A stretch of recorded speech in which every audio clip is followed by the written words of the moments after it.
Hello and welcome back to the Nash Metal Producer channel here at YouTube. Welcome to another end of the decade list. Now, for this end of the decade list, this is definitely me back in my comfortable zone because of this is definitely within my wheelhouse. As of course is me ranking my, this time, top 10 favorite new wave or British heavy metal albums that came out in the 2010s. And of course, now, when I refer to this, I'm referring to, of course, the at least new wave or British heavy metal bands that released albums in the 2010s. And of course, there was plenty. I mean, you could say the 2010s was definitely the decade for quite a bit of obscure and more cult new wave or British heavy metal bands that are reuniting. And there also were plenty of comeback albums within this group for sure. So, with that, and there's plenty, I mean, before I really do get into at least the 10, I should definitely give out some honorable mention because, I mean, I know Angel Witch released about 2 full-length albums here in the 2010s. Of course, they did at least get back together around this in this decade. Of course, they released As Above, So Below in 2012. And, of course, we had... Oh, fuck. I kind of end up forgetting, but I know there was just plenty of fucking new wave or British metal bands that for sure. So without further ado, since I know this is probably going to be a little long, I don't know how long, but I'm going to see if I can get through. Oh yeah, how about one honorable mention? However, it's just for at least a mention. It is an album I do own within here, which of course is Breath of the Pit from a Tank, or at least Aldi Ward's Tank. Again, I'm not going to go on the whole backstory of why we got this. I think I do remember doing a review for this one. I know Aldi Ward has released 2 solo albums with the Tank name in this deck. Of course, finally releasing the album that's titled Stern Panzer, which was originally supposed to be an actual Tank album with Mick Mars and Mick Tucker. Excuse me. Anyways, it's not a bad album. I mean, it's probably more of a Tank album than any of the ones from the fucking Tucker Evans Tank variation or so. But again, it's not mind-blowing. It ain't perfect. It ain't amazing. It's just decent. But it definitely wasn't good enough to be part of the 10. But I would say it's good enough to be mentioned. So yeah, I guess I'm gonna say it's at least an innocent honorable mention for this video. So. Alright, so without further ado, I know we're already, 3 minutes in here. Let's definitely move on. Coming in at number 10 is very much a comeback. At least, actually, probably the first full-length album, but it's definitely can be seen as, again, part of that sort of new wave for British heavy metal bands reuniting scenario or whatever. But it's Deep Machine. Very much, again, a more obscure band that were part of the new wave of British heavy metal movement. They only had, demos that was released in the 1980s before they split up for at least indefinitely until the 2010s, where they did get back together, and this is what came out of it. Again, Rise of the Machine, which is, again, it's a decent, solid album, but not mind-blowing at any means. It's just decent. That's all that could be said. Again, there is at least some re-recordings. I mean, The Wizard, which was another demo track, and of course, Witch Child. Again, both being on some of the earlier Deep Machine demos. The only song that I wish would have been on here was the song, I believe it was called Demon Preacher. I kind of wished it was that, or no, was it Demon Preacher, I think is the name of the track. It would have been very cool if they at least re-recorded that track too for this album, because that's probably my favorite track I think Deep Machine ever recorded. But this is fine. Though after this album, they would then indefinitely split up again, so it's basically at this point the only full-length album that Deep Machine released. It was again back in 2014. So here at number 10 with Rise of the Machine from Deep Machine. Now coming at number 9, and when it comes to new wave or British heavy metal, there is no other band that was any more prominent or more bigger than this band. That's of course is Iron Maiden, and again this is again probably right now will be the last time Iron Maiden has crossed over to a video. I mean, I know I'm probably showing the same album. I probably would have been more interesting if I probably showed, let's say, something like Book of Souls. However, like I said in when I ranked my top 10 list of albums that were released by classic heavy metal bands, I don't own the Book of Souls. I just own the live version, and I don't like. Within these lists, I don't really want to add in live albums, even though I know it would be more interesting. But I like to just do more studio albums. I mean, I like to save live albums for actual personal list ranking, and not just some of these kind of list rankings where it's just. But anyways, again, this was the first album that Iron Maiden released to kick off their era in the 2010s, and again, it's a decent album. That's for sure. I mean.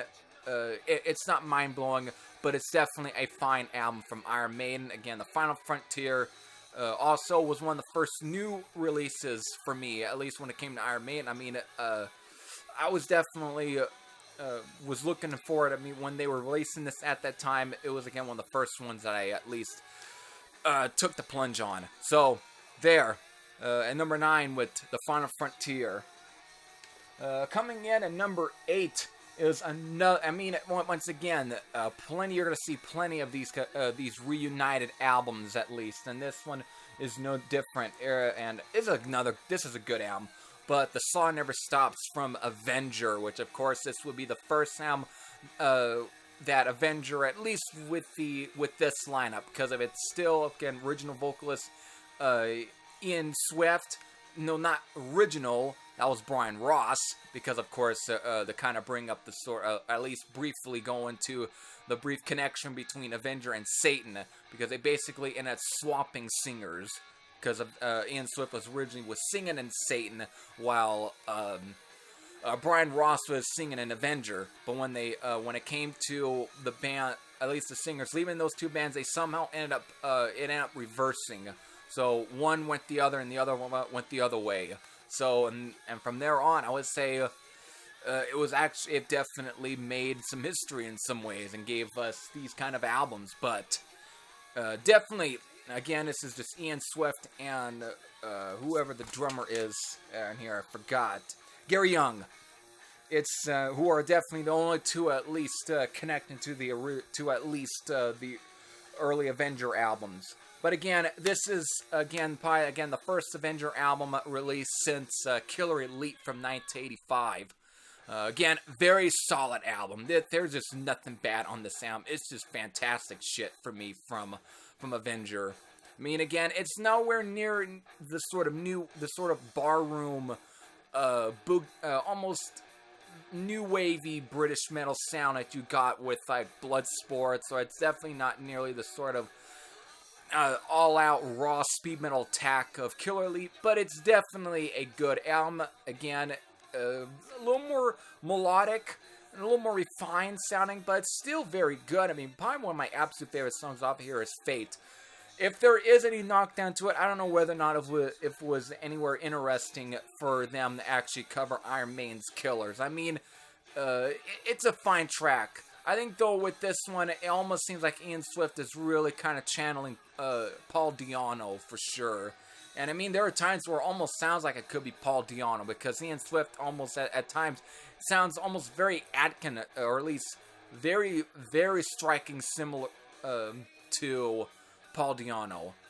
Anyways, again, there's just plenty of good tracks on here. It's definitely a fine album from Avenger, and I really hope that at least these guys put out another album, or at least Avenger releases another one, because it's just a good band all around. One of my favorite new wave of British metal bands. So they're at number 8. Coming at number 7 is an album I don't own, however, since I'm getting used to throwing album covers within here, it's actually making me a little more comfortable actually talking about albums I don't own, so at least listening in these videos, and I think this one is definitely worthy of being in here. This, of course, is, at this point, the second Venom album to be released within the 2010s. Of course, is from the very depths, and I know Venom has released about 3 albums here in the 2010s. The first one was Fallen Angels, being released in 2011. This album was released in 2015. Of course, they released an album in 2018, which I never got around to listening to, even though I could have, but This album, though, is probably the one I'm really the most familiar with, and this was the easiest one I can go back to. And within the time that I've at least have to at least kind of listen to a lot of these albums, this was the easiest one for me to go back to. And I think that this is I would say probably one of Venom's best albums, at least from Chronos and Co., at least with this lineup. And to me, this definitely would probably, for me personally, might be the best Venom album, at least since, I would say probably since Possessed. I mean, it's similar, maybe a little bit slightly better than that album. I know that might be blasphemy, but be quite honest, this is a very good album. I think one of my absolute favorite, my two favorite tracks being, of course, Long Hair Punks and The Death of Rock and Roll. Both these are classic Venom. I mean, it's just classic old school Venom, what you expect. I mean, there's just not really a bad song, though, on this album. They definitely, I would say, brought their A game with this one. Like, again, Venom are just like with like Motorhead, AC/DC, or Anvil, or those kind of bands. It's what you expect, but this one, I think, is definitely has quite a bit of more character to it. It's just a great album from them, and it definitely is one I'll definitely throw on whenever I'm in the mood for at least later era Venom. It's just great stuff. So they're at number 7 from Venom with From the Very Depths. Now, coming in at number 6, speaking of another band that was also up there right next to Venom, is probably one, again, easily considered one of the bands to really kind of really inspire the whole thrash metal and speed metal movement. Again, another band that was definitely on Neat Records, and also, though, this band is definitely, you can say, was the very first band to actually have at least to be the band that Neat Records will release their very first full-length album. This, of course, is Raven with Extermination. Again, another band that's crossed over here from my sort of classic heavy metal list video that that was the first to cook up these end of the decade list. But Extermination, it is a fantastic album from Raven. There's just not a bad song on this one. It's what you expect from Raven. It's just, again, just classic, speedy, new wave of British heavy metal. Just great stuff.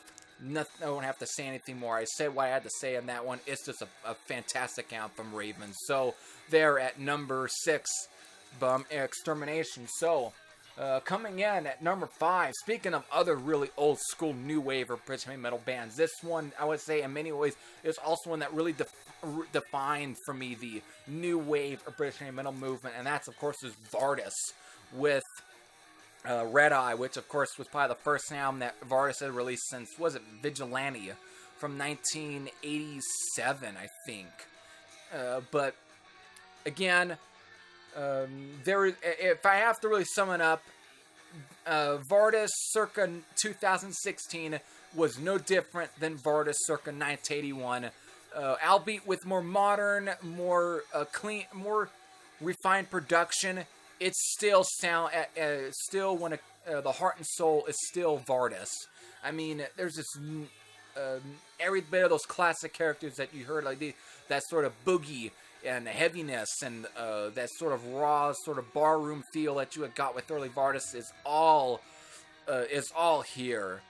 It's just comes to life on this album. There's just nothing bad on here. I mean, the song "Hold Me," again, very sort of starts off with a very classic, sort of almost a very slide guitar and everything. Just great stuff. Head of the Nail, Back to School, Lightning Man, The Knowledge, and Jolly Roger are all fucking great tracks. Of course, 200 miles per hour, very, very good track. But I think my personal favorite song on this album is Paranoia Strikes. It's a sort of heavy boogie romp. It's just great stuff. Of course, Steve Zodiac, his vocals are still the same, albeit he is a little bit older, definitely. Of course, I mean, look at this picture there. He's definitely not in his 20s, but he still plays like he could very well still be in his 20s. It's still very energetic. It still has that old school feel. It's great. The only sad thing is that this will be the final release for bass player Tara Horbury. Horbury, who would, of course, after this time would sadly pass away. So in many ways, this is also it can be seen as also a tribute for him. And it was, I think, actually it was prior to the time he actually sadly passed away, if I am correct, but he had finished all the bass tracks. Still, just a great album from Vardis. So Red Eye at number 5, released back in 2016.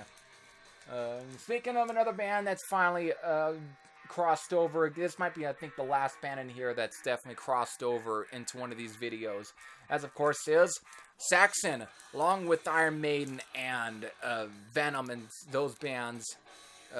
Definitely one of the biggest new wave or British metal bands for sure. And again, I would say more so very similar with Iron Maiden, because again, both Saxon and Iron Maiden definitely saw quite a bit of fame and popularity within the 1980s, especially again being the two biggest bands that come out of the new wave or British metal movement.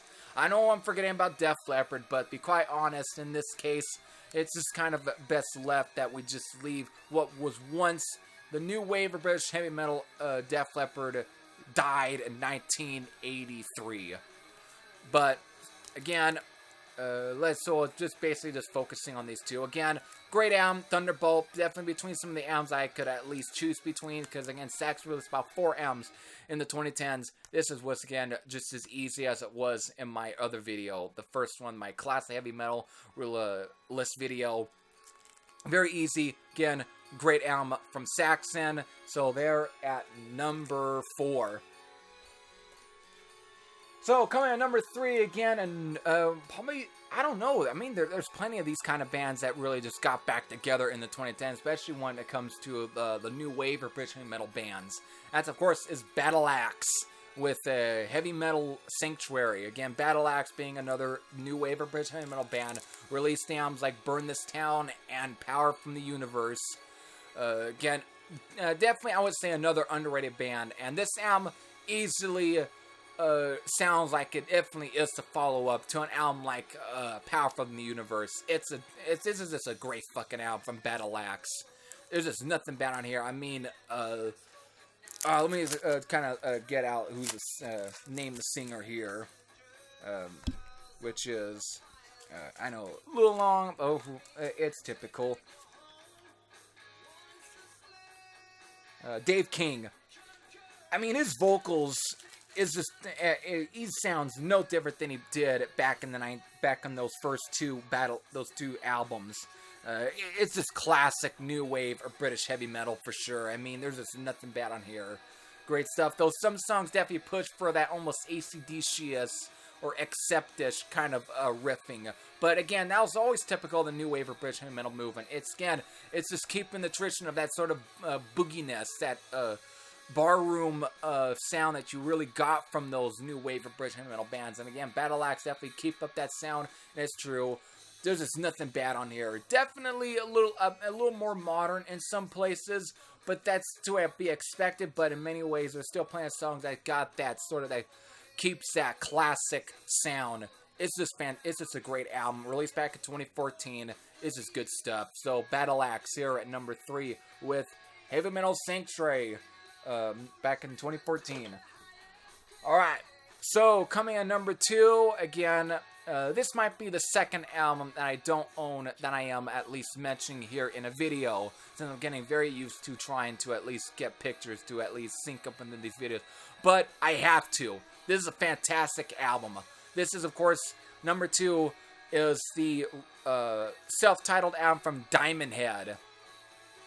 When this album was coming out, I was very, very curious on how this was, because the last time I checked on anything that was modern era Diamond Head was back in 2008, and it was their, I forgot the name of the album. I might just title it there. From what I heard, it was, to me, it sounded so far removed from what I was really enjoying, what I was very familiar with Diamond Head basically being Lightning to the Nations and Borrowed Time. It was so far removed that it definitely turned me off from wanting to check on any other later era Diamond Head albums. So when this album was coming out, I was curious, but when I was sent a burned copy of this disc, yes, I was sent a burned copy. I am not ashamed to admit it. But fuck, when I put this album on, I was blown away. Holy shit. This album, to me, is probably the best album, and especially when I said in my review back in 2016 when this album came out, this, to me, is probably the best album Diamond Head has released since Borrowed Time. This is a phenomenal fucking album. I mean, this album, it's also playing in the background. I mean, the song like Bones, Shout at the Devil, which, of course, is not a Motley Crue cover. Of course, Wizard Sleeve and Speed are just, again, classic Diamond Head. Very much sounds like they could have easily been, fit anywhere near at least the really early Diamond Head, so especially like Lightning to the Nations or even the 7 Inches. It's got that feel. But another of my absolute favorite songs off the sound being Blood on My Hands, which sounds like it could have easily been on Borrowed Time. This is just a fantastic album, and the singer on the album, who, of course, is definitely not Sean Harris. And, I mean, to me, Sean Harris was always, like, the voice of Diamond Head. But this guy is easily number 2. He's just, in many ways, he's just fantastic. He really kind of is able to kind of really bring back those old-school Diamond Head similarities, those old-school feel. It's just fantastic. Great album. So they're at number 2 with Diamond Head's self-titled album. And, of course, I know Diamond Head released another album. What was it called? Hate Train? Or what was that? I forgot. I think I might just link the title here too. There. Again, I only heard a few songs from that album, and it sounds probably just as, maybe just a little, not nearly as good, but it sounds like, again, just a good follow-up. Anyway, so, that was at number 2. So, what's my number 1 pick? It's easy. For me, actually. Speaking of a band that really ended up reuniting and having a very much a great comeback, that's, of course, is Satan. With this, of course, this is their second album since their them reuniting here in the 2010s. This is Adam by Adam, which, of course, followed up again their return album, Life Sentence, which was released back in 2013, which was a great album, which was a great, back together album. It was great stuff. But the follow-up here, I would just say, really pushes this thing even further. Oh my God. This is while to really say this is good, or if not even better than Court of the Act, is definitely saying something. Is definitely saying a bit. However, this is just easily just as good as anything that Satan had released in the 1980s. This is fantastic stuff. A little thrashy again, kind of bringing some of those similarities from the album Suspended Sentence, but it's still good. Brian Ross still sounds great, and of course the original members here again.